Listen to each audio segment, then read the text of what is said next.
Hello everyone. As part of Targeted Justice mission to create awareness about the Targeted Individual program, we bring you Ted Gunderson's video speaking about it. In the show notes, you will also find a link to the statement under penalty of perjury he gave in the Labella versus FBI case in the United States District Court, where he attested to the reality of this program. We urge you to share this content, particularly among people that don't believe that this program is real and deem it fantastical. Thank you. FBI. I was an FBI agent from December 10, 1951 until I retired March the 30th, 1979. At the time of my retirement, I was in charge of most of Southern California. I had over 700 personnel under my command, budget of $22.5 million. I had 16 offices that I was responsible for. I had a fantastic career. In the old days, the FBI was a great organization. Unfortunately, as I said a few moments ago, it's been infiltrated by the satanic cult, Illuminati movement, as well as other agencies like the NSA and the CIA and so forth. And I'll go more into detail on that in a minute. In my FBI career, I point this out to you because I'm establishing credibility. I do have credibility. I was one of the top executives in the FBI in my day. As a matter of fact, I was interviewed for the directorship in 1975 by Attorney General Griffin Bell's people. Of course, they didn't want me. It's very obvious because I'm rather outspoken. But you know, I was watching TV here not too long ago. It was a couple of years ago, actually. And Brian Gumbel had Jim Nichols, who was Terry Nichols' brother. Terry Nichols being the Oklahoma City conspirator who was convicted and tried and so forth along with McVeigh. And I had given Jim my Oklahoma City report. I made 2 trips to Oklahoma City. Out of my pocket, I submitted a 222-page report. I've given it to congressmen, senators. Rohrabacher is the most recent one who did an investigation on Oklahoma City bombing here last December. And Jim says to Brian Gumbel, "Have you seen Ted Gunderson's report?" And Brian Gumbel says, "Oh, he's a conspiracy theorist." That's the way he cast me aside. You know, he's wrong. I'm not a conspiracy theorist. I'm a conspiracy realist. There is a conspiracy. And I will prove it to you, and I'll document it. Time is very limited. I'll do the best I can in the next hour or so. But you can go back to Pearl Harbor. Actually, you can go back further than that. Go back to Pearl Harbor. We knew about Pearl Harbor December the 4th. We were attacked December the 7th. We could have pulled our fleet out of Pearl Harbor. We didn't. I've talked to the naval intelligence officer who intercepted or received that message that the Japanese code had been broken. He passed it up to his superiors. Nothing occurred. After the war, he was subpoenaed by Congress. His superior in the Navy said, "Don't worry about it. Don't go to the hearing." He didn't. Never heard anything more about it. Jack Kennedy assassination. It's well documented. He was murdered by the mob in Chicago, Sam Giancana's group, and also by the CIA. Jack was going to revamp the CIA. He made his personal goals and aims public within his circles, of course, and he was going to make some major changes. Also, he had withheld and aborted the invasion of Cuba, which upset some individuals. I recently learned that a fellow named I.B. Hale, who was an All-American football player at Texas Christian, was ordered and was involved, he was an FBI agent at the time, in changing the parade route of the Jack Kennedy group that day. I have information that the night before the Kennedy assassination, there was a secret meeting at the Clint Murchison home, Murchison being an oil man. Those in that meeting included Lyndon Baines Johnson, and I'm sorry to say, and I regret that this is, I know this is true because I've personally documented, I've talked to people who know that this is true. J. Edgar Hoover was there. I was shocked when I learned this, and I only learned this within the last year. And the reason I know is because I talked to the maid that worked in the Murchison home that night. And when Lyndon Johnson came out of that meeting, he says to his girlfriend, Margaret Brown, who wrote a book about this, and I used to have my radio talk show in 97, 98, and I had her on my radio talk show. She said that Johnson told her, after tomorrow, we don't have to worry about that SOB Kennedy. Bobby Kennedy, shot in the kitchen, the Ambassador Hotel, Los Angeles. 5 bullet shots in him. There were 11 shots fired. There were shot supposedly by Saran, and I'm sure he was, Saran was part of it, but Saran's gun would only hold 8 bullets. There were extra bullets in the wall and in the hall, and in the door. Covered up. Ruby Ridge, we all know about Randy Weaver. BATF tried to set him up. He wouldn't go along with it. They issued a bench warrant for his arrest. He didn't appear in court. They sent an army out to him. Horiochi, the FBI sharpshooter, murdered his wife in front of the window of the front door. Oklahoma City, I personally, as I said, made 2 trips to Oklahoma City. I was told by an inside investigator now, somebody that was on the inside, that there were at least 11 other people involved in Oklahoma City. The fertilizer bomb was a myth. There was no fertilizer bomb. Ridiculous. There was an ammonia nitrate, it was an electrohydrodynamic gaseous fuel device, a highly classified bomb that was tested in the early 1980s, 1982 as a matter of fact, in Area 51. The explosion was underestimated. It was so powerful it killed one of the technicians. I happen to have personal knowledge of that particular bomb. I'll call it the barometric bomb. The government covered it up. I have in my archives at home, by the way, I have over 300 boxes of research. I have my videotapes of the news broadcast the afternoon of Oklahoma City.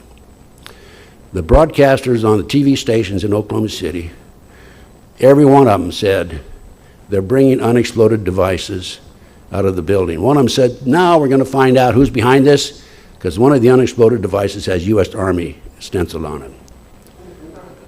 That's right. And of course, you and I know that McVeigh and Nichols could not possibly have been in there that morning and planted those devices. What I think was planned was the barometric bomb was to go off, a very highly explosive bomb. It's manufactured by the Hercules Manufacturing Company in Silicon Valley, developed by Michael Riconosciuto, a friend of mine who's now in prison because he dared to testify against Congress, the Brooks Committee, and they set him up on a drug operation, first offense, 30 years. Michael was an intelligence agent for some 20 years, one of my closest friends. I go visit him regularly at Terminal Island in San Pedro, California. That bomb was developed by Michael and his father, Hercules Manufacturing in Silicon Valley. It was a directional bomb, and if you look at the pictures of Oklahoma City, you'll see where half the building was taken away. It was like a half moon. Well, the 4 unexploded devices that were taken out of there, by the way, it's documented in a magazine article called Firehouse Magazine, September 1995. The editor of that magazine wrote the article based on information furnished to him by the Oklahoma City Fire Department. And in there, he says, and he has a time schedule, that on certain times, these unexploded devices were taken out of the building. There was a plan, in my opinion, to explode the barometric bomb, followed up by a series of bombs, and to bring that whole building down like they did 9/11. There was no question about it. They had planned, they, meaning the New World Order boys, and I'm going to go more into that in just a minute, to bring that whole Oklahoma City building down. We had Waco. It's kind of interesting because we know of posse comitatus. It's against the law for the federal government to use military against civilian personnel, violation of the law, yet they brought military personnel in. And it's kind of interesting because I know those of you who have looked at the Oklahoma City the Waco case, realized that there were 4 BATF agents who were killed in Waco. All 4 of those agents, in my research, took headshots. How many military men do we have out there? Raise your hand. What does that indicate to you? Sniper, right? They were shot by snipers. 4 headshots to the 4 BATF agents. One of the headshots went from above down in through his lips and down into his body. From above. There was a helicopter there by the government. Further research established that those 4 BATF agents at one time were bodyguards for Bill Clinton. Larry, Oklahoma City again, I'm going to go back to Oklahoma City. Terry Nichols, most recently, again, the co-conspirator in the Oklahoma City case, recently submitted, in fact, January 19th, submitted a document, an affidavit in the courts in Salt Lake City that Larry Watts, number 2 man in the FBI, actually orchestrated Oklahoma City. You don't see this in the mainstream media, do you? The 1993 World Trade Center bombing of the February 26, 1993. There's an article in New York Times. I have a copy of this article. It's October 23, 1993, New York Times. And it states that the FBI had an informant in among the terrorists, Salam,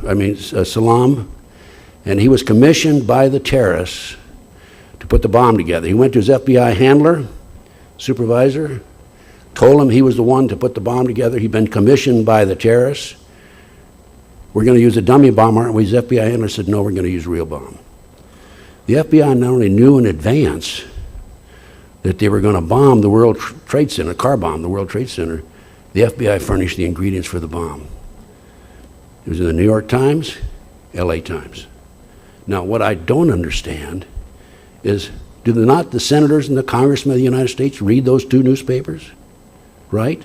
Somebody should have looked into that and conducted an honest investigation. But then, after all, we have 911. Do you think there was an honest investigation there? Absolutely not. 911. My friend Mike Riconosciuto, intelligence agent for 2 decades. In the spring of 1986, I was contacted by a former top Reagan administrator, Bill Sloan, who's now dead, so I'll use his name.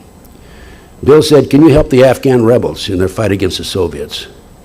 Knowing Mike and knowing his background, I contacted Mike. I said, let's see if we can help the fellows out over there, beat the communists.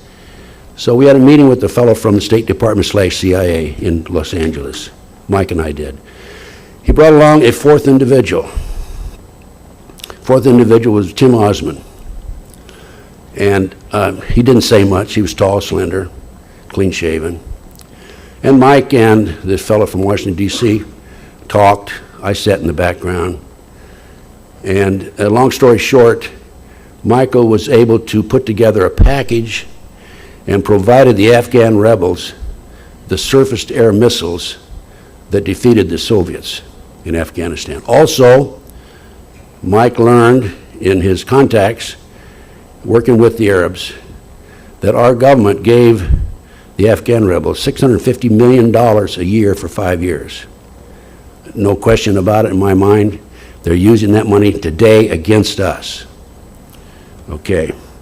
They defeated the communists over there, and as a result of Mike's contact with these individuals, he developed sources in the Middle East, Arab friends. He had, even though he's in prison because he testified against the Department of Justice on the Promise Software case, and I don't have time to go into details there, but the Promise Software is developed by Bill and Nancy Hamilton out of Washington, D.C., and this software, this computer, keeps track of everything you can imagine. The Department of Justice took it, leased it for 2 years at the tune of $10 million. And then at the end of 2 years, refused to pay the Hamiltons. The Brooks Committee had a hearing on it, and Mike was called to testify because he put a trap door in the computer. And then when the Department of Justice refused to pay the Hamiltons, a fellow named Earl Bryant, past president of United Press International, took that computer and sold it around the world to countries all over the world with that trap door in it. Of course, these countries didn't know that there's a trap door there, but the Brooks Committee was looking into this. This is in the late 1980s. 3 weeks before Mike was to testify, he received a telephone call, he claims, from a fellow named Peter Vietnix, Department of Justice. If you testify, you'll be sorry. He testified. Shortly thereafter, he was arrested for drugs, claimed he had a methamphetamine laboratory, 30 years, as I mentioned. Anyway, in spite of the fact that he's in prison, he still had these contacts in the Arab world. And when he was in Coleman, Florida, the federal penitentiary, he had access to the computer. And a very, very brilliant fellow, high IQ, and a very cagey individual, very competent, very capable. Mike developed these sources inside the Arab world. Now, he's in prison in Terminal Island now, but at the time, he was at White Deer, Pennsylvania, Federal Correction Institute. He tried to get to the FBI, tried to get to the Department of Justice, tried to get the word to the proper authorities because Mike developed information, advanced information about 911. As a matter of fact, on February the 5th, 2001, Mike wrote a letter to his attorney, Don Bailey, Harrisburg, Pennsylvania. I have developed sources inside the Arab world. They're about to attack us. I have detailed information. I have a copy of that letter, and it's certified, February 6, 2001. Nobody would talk to Mike. Finally, his attorney, Lou Buffardi in Chicago, wrote to Colin Powell and said, I have a client who has information about terrorist activities. And they sent in a fellow named Keith Kutry from the FBI in Williamsport, Pennsylvania. And at that time, Mike told him who was head of the terrorist movement in the United States, an electrical engineer out of Paterson, New Jersey, who has since gone back to the Middle East. Gave him details about forthcoming attacks in the United States by the Arabs, terrorist attacks, and so forth. Gave him an informant, gave the FBI an informant who was preparing false IDs for 4,500 terrorists around the world. The FBI did not interview him. 911 occurred, much to Mike's surprise. He thought he had done his part as an American citizen. And then they interviewed this individual 2 days. They came back and interviewed Michael 2 days afterwards, and later interviewed this individual who was preparing these false passports, IDs, and threatened him with prosecution, deported him, and sent him back. We had another individual, General Ownby, out of Fort Sill, Oklahoma, back in 1982. I'm just giving you some examples of the conspiracy. There is a conspiracy, folks. There's no question about it. These are just some examples. I'm going to go more into detail. General Ownby was responsible for the biggest drug bust in the history of the Army at Fort Sill, Oklahoma. He went to work one night late. He was working. His wife didn't come. He didn't come home. They found him the next day out in the hallway, hung. He had his uniform, his jacket, neatly placed next to him. There was no suicide note. His hands were tied behind him, and the Army said he committed suicide. Now the question is, did he tie his hands behind him before or after he hung himself? Okay. We had Ron Brown, Secretary of Commerce.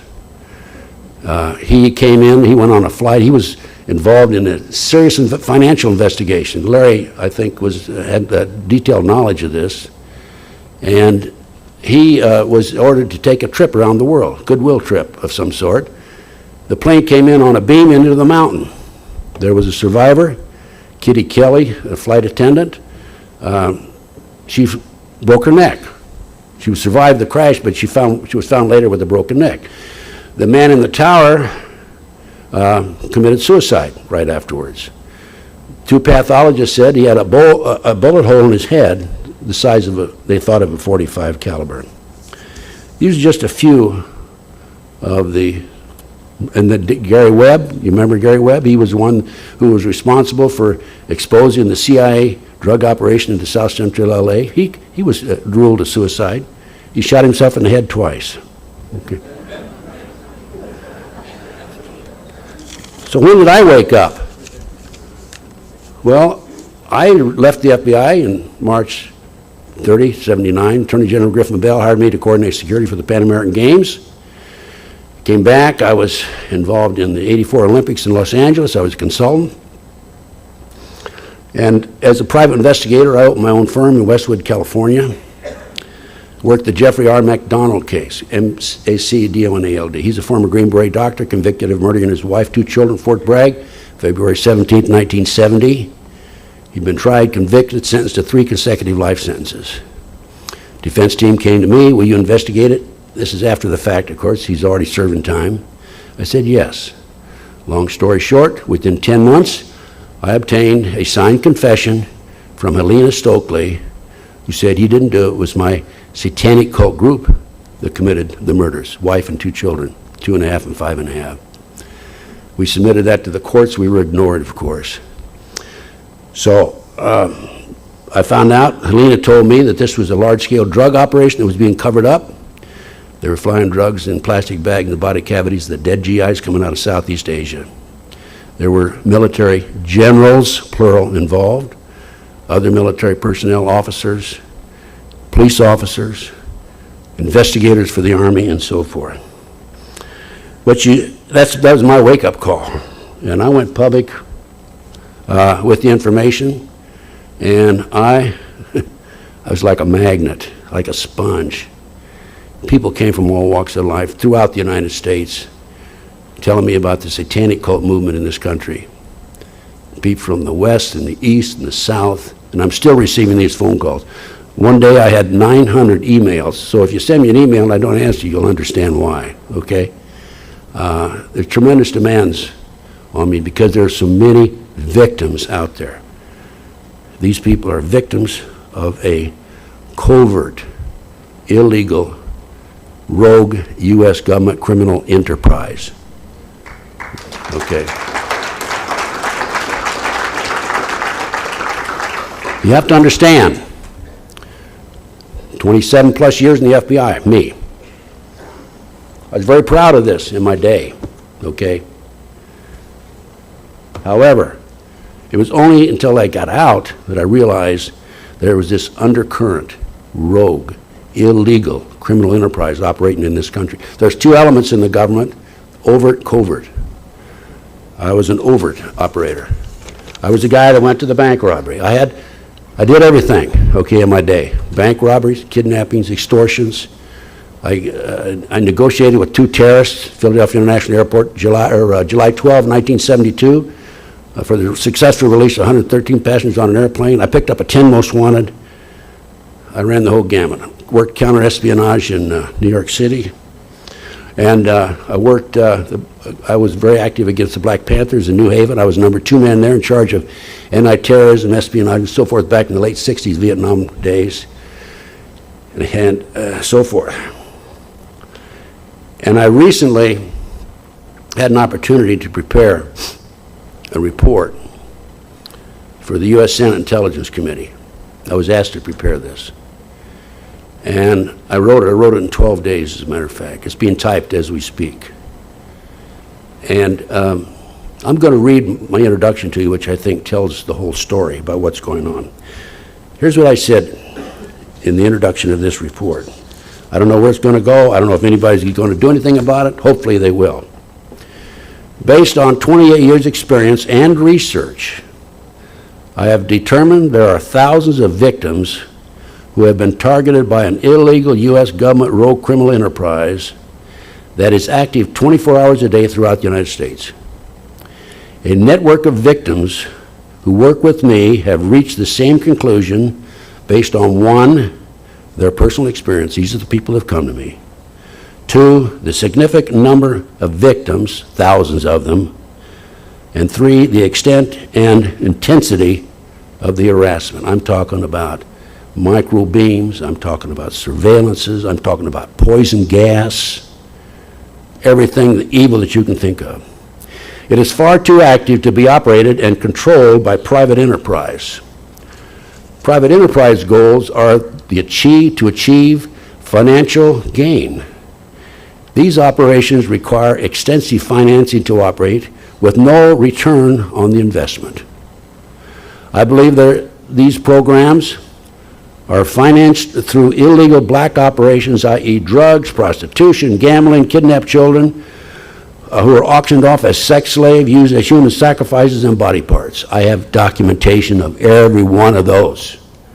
Absolute proof in my reports. By the way, this is a report. Speaking of my reports, this is a booklet I put together that lists, and it's also on my website, tedgunderson.com, lists my research. What I'm telling you today is written up in reports and documented. I believe this well-organized, sophisticated operation has a central command located somewhere in the United States with multiple satellite offices scattered throughout the country. This criminal enterprise by this rogue element targets an individual. It is necessary to, in order to target them, they one, identify the individual, two, outline the reason the victim is targeted, and three, document and identify the weapons and tactics being directed against him or her. So I will do that in this lecture that I'm giving right here today. When I first started out, after the McDonald case, I received some phone calls. The FBI was here talking to me about you. I filed a Freedom of Information request. I learned that I had 3 investigations of me by the FBI. Here I am, I was one of the top executives. I was interviewed for the director's job in 1975, and I'm being investigated. I was shocked. And I obtained a couple of copies of the reports. I submitted a Free Information Act. I got some pages back, insignificant number of pages. But I was kind of amused because the end of the report says that consider Gunderson armed and dangerous. They should have added with knowledge, okay? I knew they were going to indict me on a Tuesday. Thursday and Friday before that, I took 3 polygraph exams because I knew what their target was and what they were after. I gave it to my attorney, Doug Mulder in Dallas. I said, Doug, give this to the foreman of the grand jury. I passed the 3 polygraphs. He did. I was able to put a stop to it. The U.S. attorney who was going to indict me was a fellow named Bill Alexander. That didn't work. Next, in 82 and 83, now bear in mind I got out in 79, broke the case, McDonald case in 1980. In 82 and 83, I had 3 occasions when gunmen were waiting for me. There were 3 contracts on me, 3 different contracts. And I was fortunate because the one night, one of them, I haven't got time to go into each of the instances, but I can tell you about one of them. My landlady, this one particular night I didn't go home. And my landlady, where I lived, left a note on my car the next night when I came home. Need to see me. She had come home the night I didn't go home. 1:30 in the morning, 2 men were sitting across from my front door in a car. One got out, walked over to, you know where Ted Gunderson lives? She said, no, I didn't know. I always told her if anybody asked about him, she didn't know. She went upstairs and waited until, watched, and then at 1:45, the 2 men drove off. Well, she told me that. I started making phone calls to my sources, and I found out I not only had 1 hit on me, I had 2 hits on me, 2 contracts out on me. I got out of Dodge right away. I left, and I went underground for 18 months. I was able to get 1 hit off of me right away. It took me 18 months to get the other hit off. I haven't got time to go into detail about how I did it. The 1 hit, I found out who one of the persons was, one of the leading gangsters in Los Angeles was, and I got 3 of my friends, and we knocked on the door and went in, and I talked to him, and I said, hey, I got a hit on me, would you take it off? And he couldn't believe I was there, and anyway, he sent me into a room, and there were all 4 of us. Of the other 3, 2 of them were ex-cons. You know, in my business, you can be with the president of a bank one day and you can be with a drug dealer the next, right? So you never know. You have to be able to get along with all these people. So we went into this side room, and a little dog came in, smelled all 4 of us, and sat down at my feet and went to sleep. And this fellow came in, I call him the cocaine king of the West Coast. He looked around, he saw the dog, he says, my dog likes you. I like you. Now, you talk about divine intervention. God put that dog in that room at my feet. Long story short, I talked to him. He excused the other three fellows, and he says, I was working on an attempted assassination privately. He pulled out an artist's conception of an individual who was the driver of the car in the attempted assassination case, and he said, where'd this come from? Because I was the one that investigated it and got the artist's conception and so forth. Just, investigative, routine type stuff. And I said to him, if I tell you who gave that to me and you're going to do something to him, I won't tell you. I'm going to take the heat. I'll take the heat. He got a little upset about that, and he says, no, I didn't say I was going to do anything to him. And I said, okay. So I finally told him the story, and he left, and he came back. He says, you're right, you got hit on you. I've taken one off, but I can't take the other one off of you. So fortunately that I did go that day, because I was able to then leave town. I had 8 people working in my office. Tried to keep the office going. Had a very competent office manager, but if you're not there, you don't have hands-on, those of you who are businessmen, you can't make it in business. You've got to have hands-on. You got to handle the finance, you got to handle everything, you got to oversee everything. So I went to Dallas for 6 months, and then F. Lee Bailey put me to work on the road, and I lost my business. Ran up my rent to $100,000, couldn't pay the landlord, and so forth. But those were the hits and the contracts that were put on me. Then that didn't work. The FBI and the DEA put a girl on me, tried to set me up on a drug deal. Her name was Pam Fawcett. I dealt with her for 6 months. She was in Modesto, right down the road here. Called me one day. She says, I want to talk to you. She drove down to LA. We'd been talking on the phone. And she told me the story. The FBI and DEA tried to set me up on a drug deal. She was the intermediary. And I said to Pam, Pam, I took a statement from her, gave her a polygraph and all that. I said to Pam, why did you come over to my side? The FBI had given her $2,000. They gave her a run of the office. She had her own coffee cup. She could come and go as she pleased. And Pam says to me, she says, and I'd been giving her a little advice on the phone about a 14-year-old son who was in trouble in Florida. I said, Pam, why'd you come to me? You're working with the DEA and the FBI. Why'd you come to me? She says, I woke up the other morning, and I realized you're the only honest son of a bitch I've talked to in 6 months. Those were exact words. And I said, thank you very much, Pam. I took a signed statement, sent it copy to Washington, D.C., to Buck Revell, who was number 2 or 3 man in the FBI, and he worked for me, a bank robbery supervisor in Philadelphia when I was number 2 man in Philadelphia. And I told Buck, I said, first the Dallas caper, where they tried to investigate me and put me in jail and all that sort of thing. I said, first the Dallas caper, and now this, with my signed statement from Pam. And I said, Buck, you guys, meaning the FBI, are Bush. Now, you ladies know what Bush means? The men know what Bush means. Bush is Bush League, minor leagues. So, that didn't work. The next thing that happened to me, now this is part of the conspiracy, okay? I'm telling you, okay? I dared to challenge them, and they sent an army after me. Next thing that happened to me is a guy named Stu Webb starts putting disinformation out on the internet about me. He has absolutely, Norm, thanks a lot, has absolutely no credibility. He put out word that I was practicing satanic ceremonies in the federal building, and that's the reason I was kicked out of the FBI. And the truth is, I had a retirement party. I had 600 people in my party. I had the governor, Jerry Brown, the former governor, Pat Brown. I had head of the highway patrol, the sheriff, the chief of police. I had the Mayor Bradley there. But this guy Webb puts this disinformation out about me. And in spite of the fact the guy has no credibility, and I have credibility, some of the people actually believed him. I'm not some guy pushing a grocery cart around looking for a recycling center, right? I have background. I have the credentials to stand up here and tell you what's going on. Well, that worked to a degree, because a number of my lectures were discontinued. People quit asking me to come out and talk to them, except for the Granada Forum in LA. Wendy would have me out there regularly. Thanks, Wendy. Wendy doesn't believe it, do you, Wendy?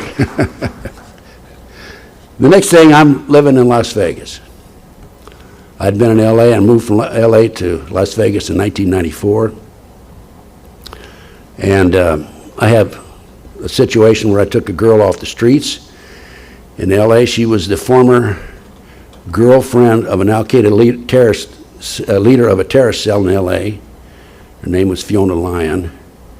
She was wandering the streets. She started asking too many questions of this terrorist group in LA. And this was a year ago last August, or 2 years ago last August. And I had a call from a preacher, and he says, I have this problem. I don't know what to do with this girl. I interviewed her for 4 hours. By the way, that DVD is available to you on the 400 plus DVDs that are free. Okay, free. Get them. Make copies, get them out. It's my job. I've been called upon by the good Lord to get as much information out as possible about what's going on under the scenes, behind the scenes.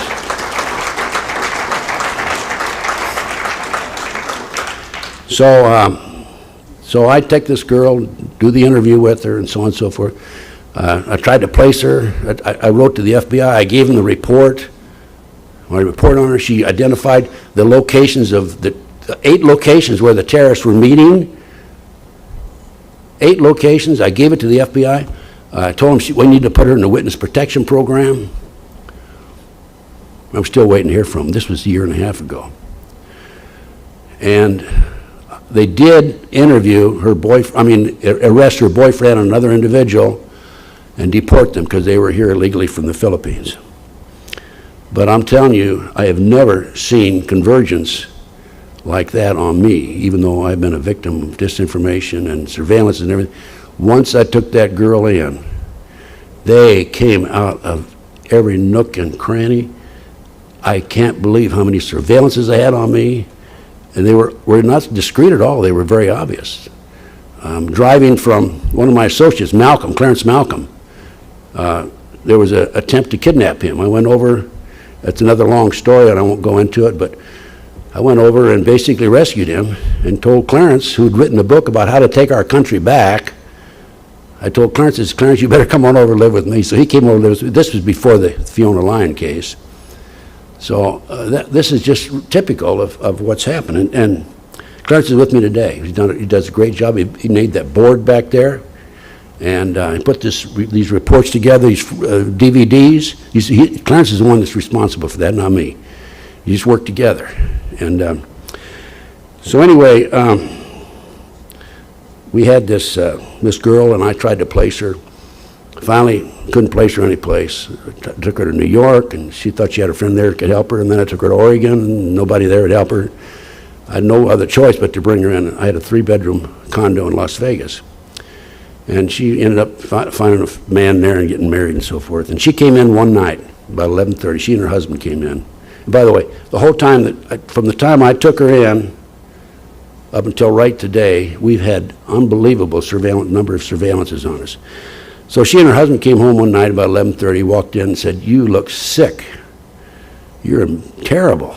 And I looked so bad that they called paramedics. Paramedic came, had blood pressure 242 over 119. And the paramedic said, "You go to the hospital." I went to the hospital and so on and so forth. I realized then that there was something unusual happening to me. And I came back and I had tests taken because I would sit at my desk and I couldn't think. I couldn't remember who I talked to on the phone last. So I took tests and I found I had arsenic and cyanide in me. And I have those tests available, by the way.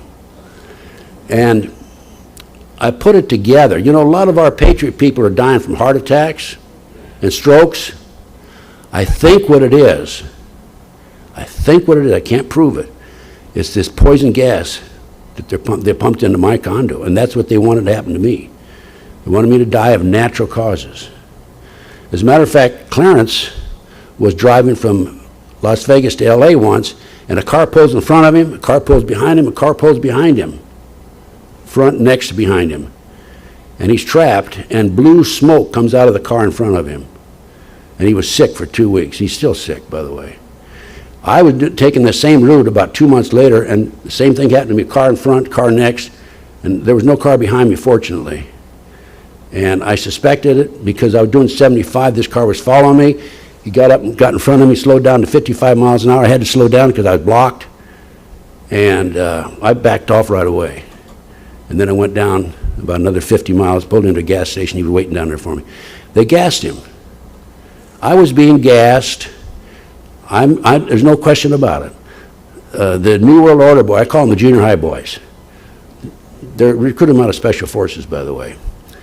McVeigh was recruited out of Special Forces. You say McVeigh was flunked out of Special Forces? He didn't flunk out of Special Forces. He was recruited. He wrote a letter to his sister and said that he had been recruited to work for the CIA on the assassination squad and on the CIA drug operation. So anyway, I'm driving down. I suspect, because of what happened at Clarence, he told me.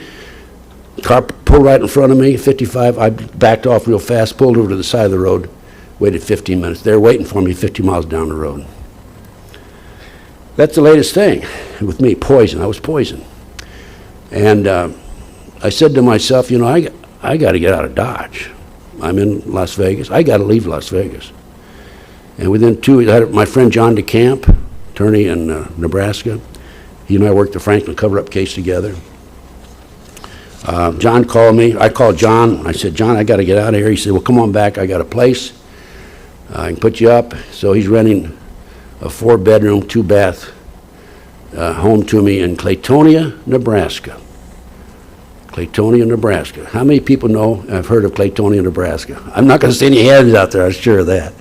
296 people. And John's renting that place to me for $550 a month. I can barely afford it, believe me. But it's interesting because whereas in Las Vegas, and not particularly LA, but Las Vegas particularly, we had this girl, this Fiona Lyon, all these surveillances on me and all this gassing and all that other thing. Now I'm living in a single house dwelling, and these people, these junior high boys, come poking around there, but we can spot them in the small town. In fact, we've run them out of town several times.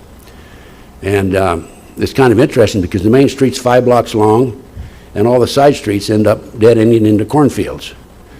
And one of the guys came in there, poking around, driving through the city. We figured out who it was. He had out of another town license plate from another town down the road.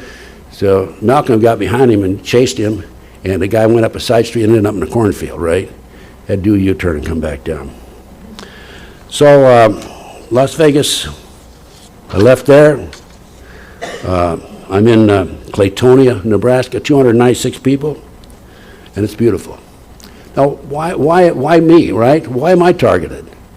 Well, just in addition to these cases I mentioned earlier, I'm in a unique position of not only being involved in research, but also I've been on the streets. I get my hands dirty. I've been down in the trenches. I worked the Franklin cover-up case with John DeCamp. How many have heard of the Franklin cover-up case? This case here's a book. This is a must-read book, okay? This is a book about the Franklin cover-up. John wrote this book. He has sold 181,000 copies of this book on his own. None of the bookstores would handle it. They won't handle it anymore. They all say it's out of print. This is a case where John called me. He actually didn't call me, but I went back there at the request of another individual, Lincoln, Nebraska citizen, Ed Weaver, who owned the potato chip factory. He read about me in a book called The Ultimate Evil by Maury Terry. Come back here, we got a problem. Long story short, this involved an illegal government drug operation, satanic cults. They were taking children out of Boys Town, orphanages, foster homes in Omaha, driving them to Sioux City, Iowa, 184 miles away, placing them in private jets and flying to Washington, D.C. for sex orgies with congressmen and senators. What better way to get a congressman and a senator and tell them how to vote? I personally talked to the photographer of the group, Rusty Nelson, and what Rusty did, he was ordered to take pictures of the congressmen and senators in order to blackmail them. That's what's happening in Washington today, by the way, with a number of them. And then what Rusty did, he put his own film in every once in a while because he realized that there was a problem and would be a problem down the road. And so he had these pictures. And one time, again, I can't go into a lot of detail, I don't have time, but I told Rusty, I said, let's go find them. He hid these pictures in the mountains in Colorado. And one time, Pat Shannon and I went out in the mountains to look for the pictures. We didn't find any. We had several interesting experiences there. This is the Franklin cover-up case. This involved satanic cults, involved kidnapping children, led me to an organization in Washington, D.C. known as the Finders. The Finders is a CIA covert operation that's been operating since the early 1960s. And when they were exposed in 1987, because of some of the work that I did and some other individuals did, I have a report which is listed in here called The Finders. The documents that this Finders organization was a CIA covert operation. My report is from the U.S. Department of the Treasury. And I did some more checking there, and I find out now the latest information. By the way, you've heard of the National Center for Missing and Exploited Children, right? That's an adjunct of the U.S. Department of Justice. And it's kind of interesting because the Department of Justice has been operating this organization for more than 25 years. And I learned that, and they have this listed on their website, that 91 persons disappear every hour in America. It is estimated between 85 and 90%. I have 5 minutes. 85 and 90% of those who disappeared are children. I charted this cards that they sent out. They sent them out by the thousands, I guess probably by the millions. And I found out that during the months of June, October, and December, of all the children that I checked in the cards, half of them disappeared during those 3 months. The other 9 disappeared in the other months. If you would check the satanic calendar, this covert operation, it's satanic, it's Illuminati. Okay, we're in a spiritual war.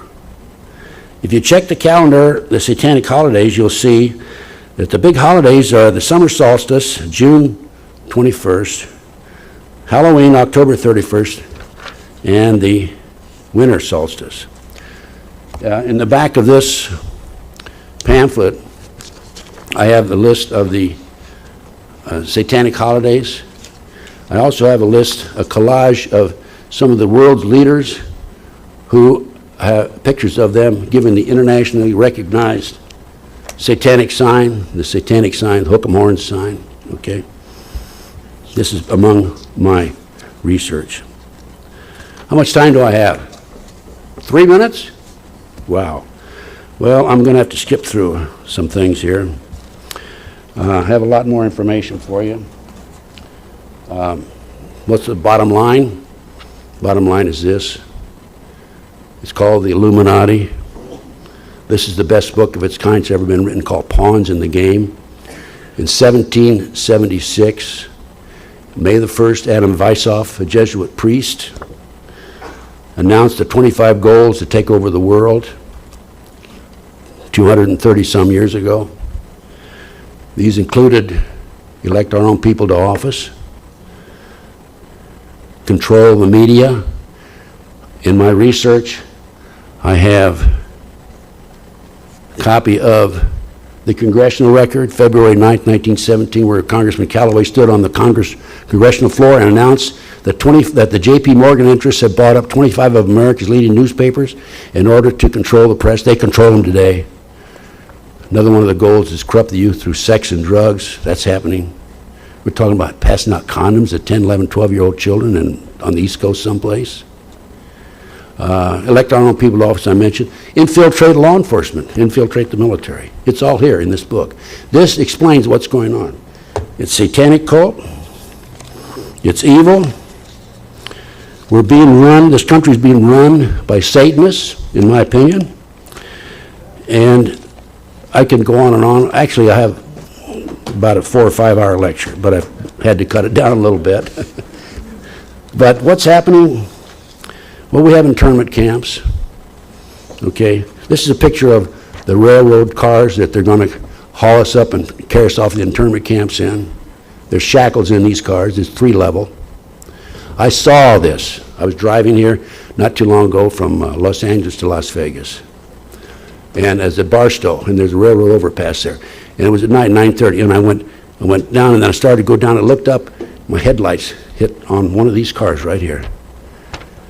These are manufactured by a company in Portland, Oregon, known as the Portland Gunderson Railroad Company or something, I don't know.